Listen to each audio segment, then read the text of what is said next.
Midnight 12 అయ్యాక అందరికీ నిద్ర వస్తుంది. కానీ నీకు మాత్రం లోన్లీనెస్ వస్తుందా? సింగిల్ మదర్‌గా నువ్వు రోజంతా స్ట్రాంగ్‌గా ఉంటున్నావు. పిల్లల ముందు స్మైల్ చేస్తున్నావు. కానీ నైట్ సైలెంట్‌లో రూమ్ డార్క్ అయ్యాక నీ మైండ్‌లో క్వెషన్స్ స్టార్ట్ అవుతున్నాయి. నా లైఫ్ ఎప్పుడు ఈజీ అవుతుంది? నాకు సపోర్ట్ ఎవరు? అనేదే నీ ప్రాబ్లం. లోన్లీనెస్ కాదు, నీ మైండ్లో వస్తున్న ఓవర్ థింకింగ్. అది నీలో ఉన్నటువంటి విలన్. ఇలా గైడ్ చేసుకో, వినండి.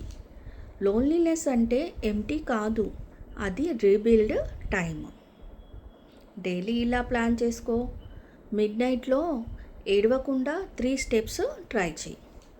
5 డీప్ బ్రీత్స్. గ్రాటిట్యూడ్లో 3 థింగ్స్ చెప్పు. ఒక లైన్ రాయి. నేను సర్వైవ్ కాదు, నేను రైజ్ అవుతున్నాను. ఎక్సలెన్స్ నిన్ను బ్రేక్ చేయదు, అది నిన్ను పవర్ఫుల్గా మౌల్డ్ చేస్తుంది. ఇదే నీ సక్సెస్. మిడ్‌నైట్లో ఎలోన్ ఫీల్ అయ్యే సింగిల్ మదర్ అయితే నువ్వు కామెంట్లో ఇక రైజ్ అని రాయండి.